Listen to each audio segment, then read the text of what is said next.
Bus ఎక్కిన స్త్రీ ఏడబోవాలయ్యా?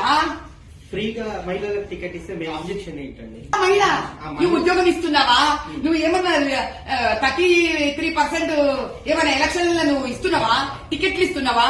పోస్టులు ఇస్తున్నావా? ఆ బస్ ఎక్కిన మహిళ ఎక్కడ పోవాలి తమ్ముడు? టిఫిన్ డబ్బా కట్టుకొని తిరిగి ఇంటికి రావాలా? మహిళలు బయటికి వచ్చి ఉపాధి కల్పించుకొని ఏ ఉపాధి? నువ్వు ఉపాధి కల్పించాలి కదా వాళ్ళకి. నువ్వు బస్ ఇచ్చి ఉపాధి ఇవ్వద్దు. ఏం చేయాలి? మనకి డబ్బా కట్టుకొని బస్ లో కూర్చొని తిని మళ్ళీ ఇంటికి పోవాలా? అంటే మీరు మహిళలను అవమానిస్తున్నారా? ఏమంటున్నా నేను? నువ్వు ఉపాధి ఇవ్వు. ఫ్రీ బస్ ఇచ్చినందుకు ఆ డబ్బా పట్టుకొని ఏడ పోవాలానే? ఆ బస్సు ఏడ ఆగాలే? ఏ బస్ స్టేషన్ లో ఆగాల బస్సు? ఈ ఉద్యోగం కూడా నువ్వు సహకరిస్తే ఆ మహిళ డబ్బా పట్టుకొని ఆ బస్సు ఎక్కి ఆడ పోతుంది. సరే, నీకు ప్రజావాణి కూడా రావట్లేదు ఇప్పుడు.